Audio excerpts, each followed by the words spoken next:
What's up, everyone? This is day 7 of my journey to financial freedom.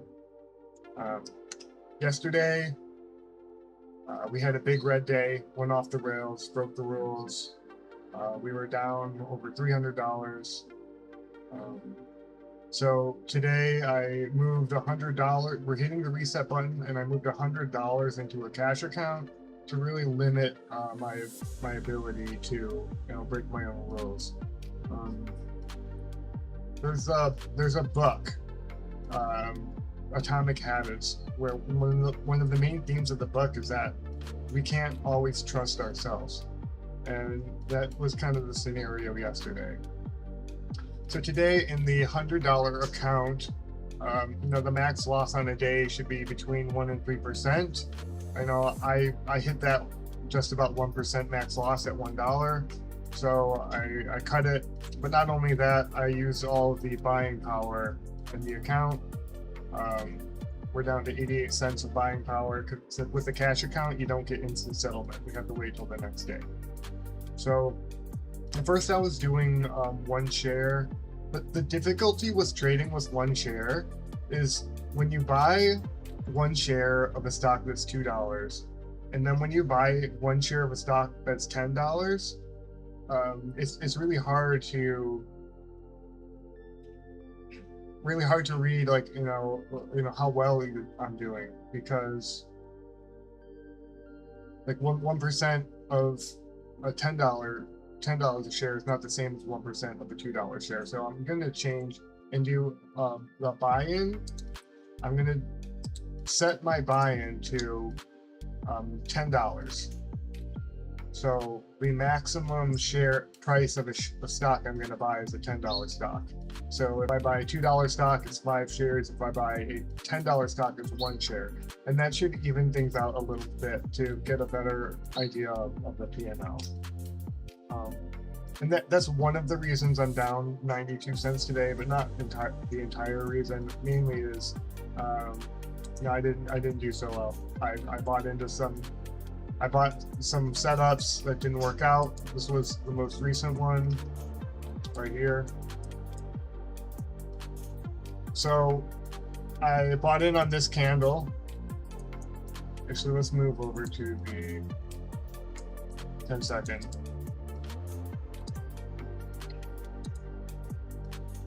Okay.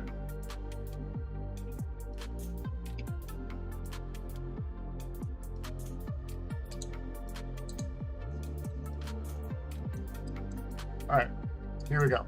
I bought this 9 EMA bounce here, and when this candle lost to 21 EMA, I sold. So I bought it at $1.63. This was the $10 limit of 6 shares. So 163, and then I stopped out at 159. So it's about 4 cents a share. Which, compared to some of the stop losses that I've used previously, that's pretty good. I didn't do too bad on that.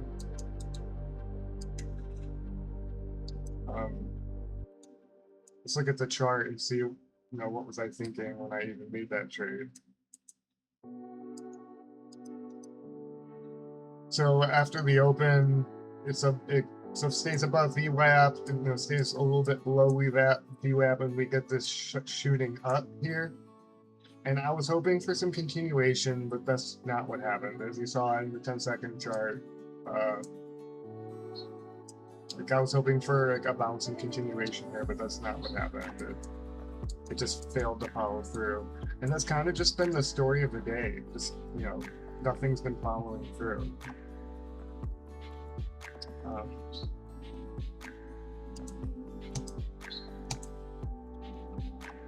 Let's look at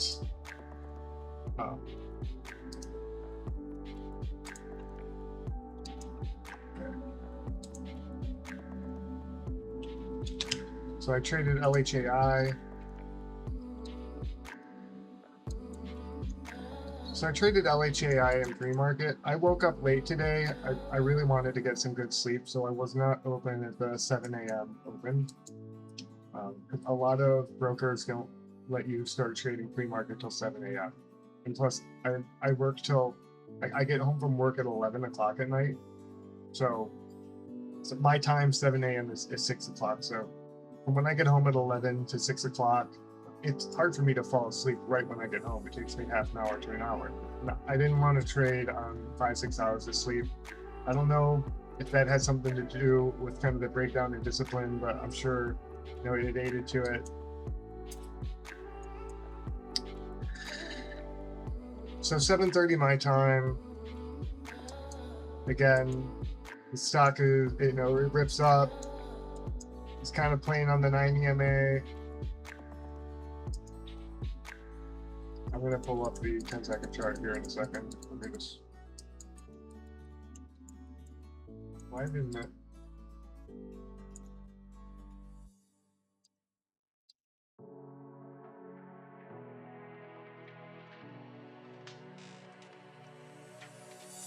Trying to figure out why it didn't save on this chart, like my buys and sells on this 10-second. It was just working on the last one.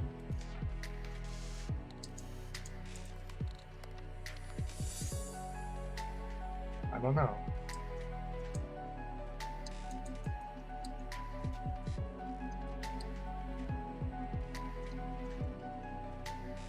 All right, well,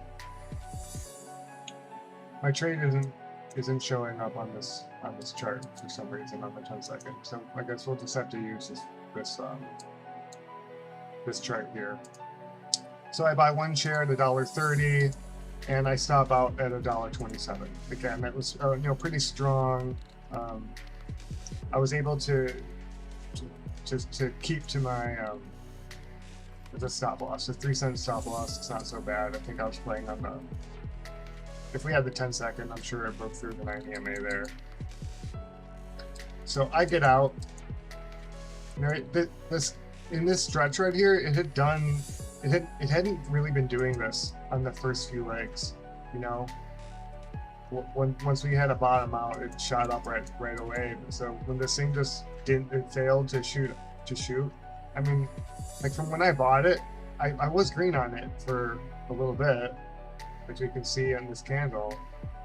And then when it got here, it looked like a reversal to me. After this, after this topping tail, and then like a red candle here, I got out.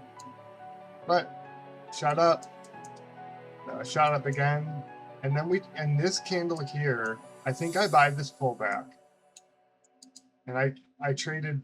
Yeah, so I bought at 185, sold at 190, and that brought me up 2 cents a share. So I was up on the day there. And then later on, after I was trying to play, sometimes when you get this VWAP reclaim, it'll continue higher, but not today. Didn't do that. So I buy at 161. I stop out. Oh, I did make a profit on that one. So I bought at 161 on the 9 EMA. I sold up here at 164. And then a few minutes later, I bought at 170 and sold at 174. So that's good. Looks like I played the 9 EMA bounce, and then we ended up. It ended up losing everything and going into VWAP. And that's where it is right now. Let's look at the big loss today, and what I was saying about how one share doesn't always like it's hard when the stock price is higher. Like the ticks move differently. It's not, you don't get like 1 or 2 cent movements. You'll get 5-10 cent movements like in an instant. Like a $10 stock in an instant will move 5-10 cents. And it's just not the same as like a 1 cent stock. So let's see here. My big loss here was on CODX today.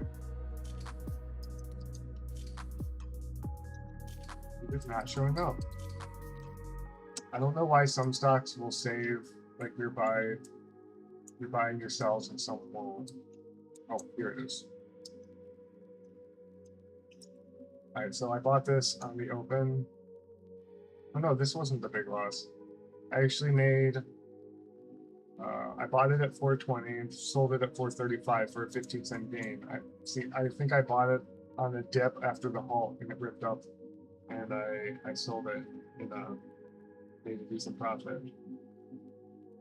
Okay. Maybe it was EHGO. But this is, I think, the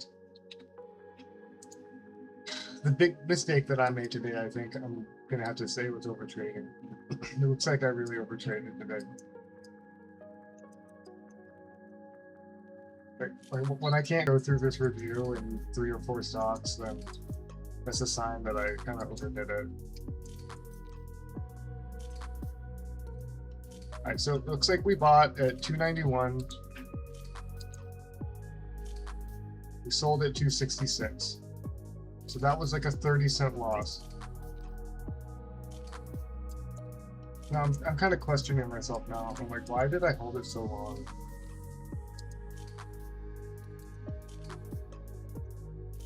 Like this candle right here, the high was 293 and the close was 272. 291 to 266. Unbelievable. So then looks like I bought it up here at 291. Sold down here probably when it broke. Yeah, I don't know what happened here. This could have happened really fast, you know. That looks like a knife.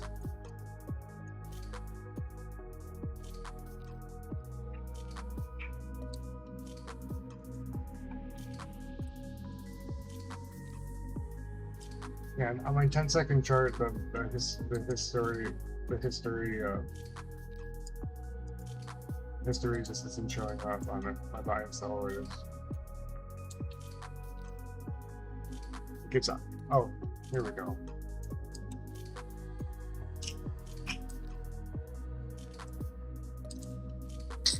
So I bought at 291. I'm like, what happened? See what I'm saying? Like,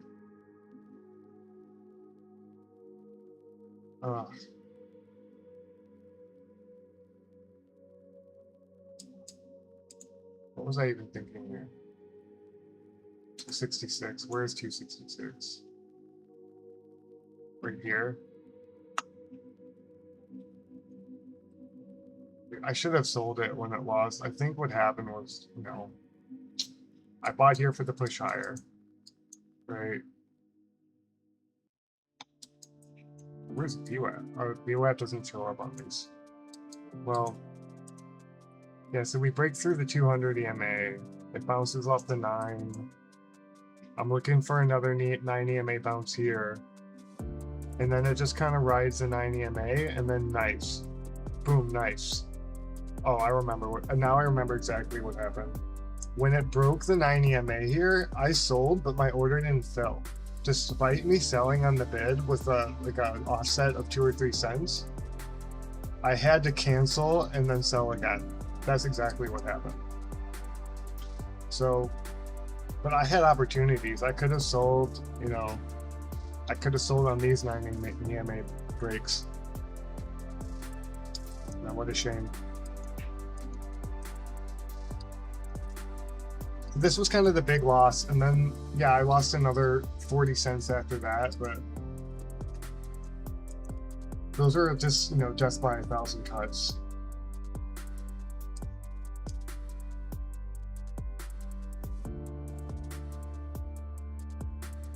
I bought it 130, sold it 127.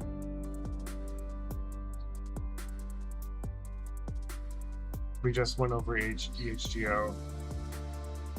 Then I bought, so first one 291, sold at 266. Bought at 256, sold at 239. Let's see if we can find that.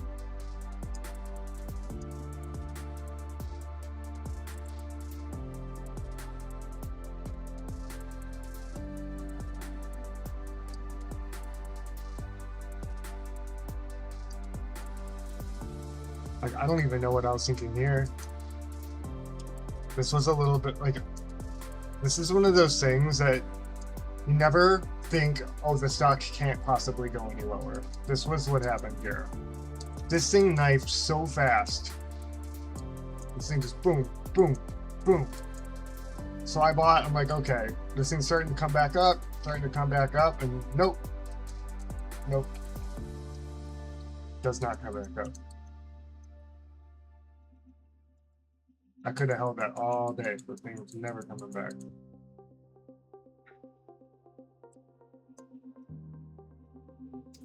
So I guess today I'm sticking to my strategy of buying the first, the first move up breaking news. I rate myself an S. I got an S. If this were a school project and the project was stick to your strategy, S. Risk management, I passed C, average. I got an average C. I stuck to my max daily loss. And I tried, in this example, I tried. I could have done better. Like an A or a B was if I had sold that 90 and those 90 MA breaks earlier. But I get a C in risk management, an F in sticking to the strategy. I did not buy the first move on breaking news. I was way back here. Man. Very disappointing day. It could have been worse. It could have been much worse. It's a good thing that I cut my account down to $100. So we're at $99.09. So at this rate, I have just over 100 days until I close this account if I keep losing $1 every day. So let's just keep moving forward. I'm gonna keep practicing, doing the best I can. Maybe tomorrow I'm gonna stick to pre-market. I finished my homework today, so I'm kind of done with homework for the rest of the week in my statistics class, so that's good. So what day is today? Wednesday. So tomorrow is Thursday. It's the last day of the trading week. We're closed July 3rd, and I guess I hope I have a better day tomorrow. I had an opportunity to be green. I had an opportunity to not lose 92 cents. I think if I'm at that $10 limit, it limits me to 10 trades. I think that's going to help. So we're going to see what happens if I buy in if I make a $10 buy-in tomorrow, and I hit that $1 max loss on the day. Let's see if I can step away from the computer and not trade anymore. Like say I have $70 left to buy in power and I hit my $1 max loss. We'll see what happens tomorrow. All right, this is Brian signing off.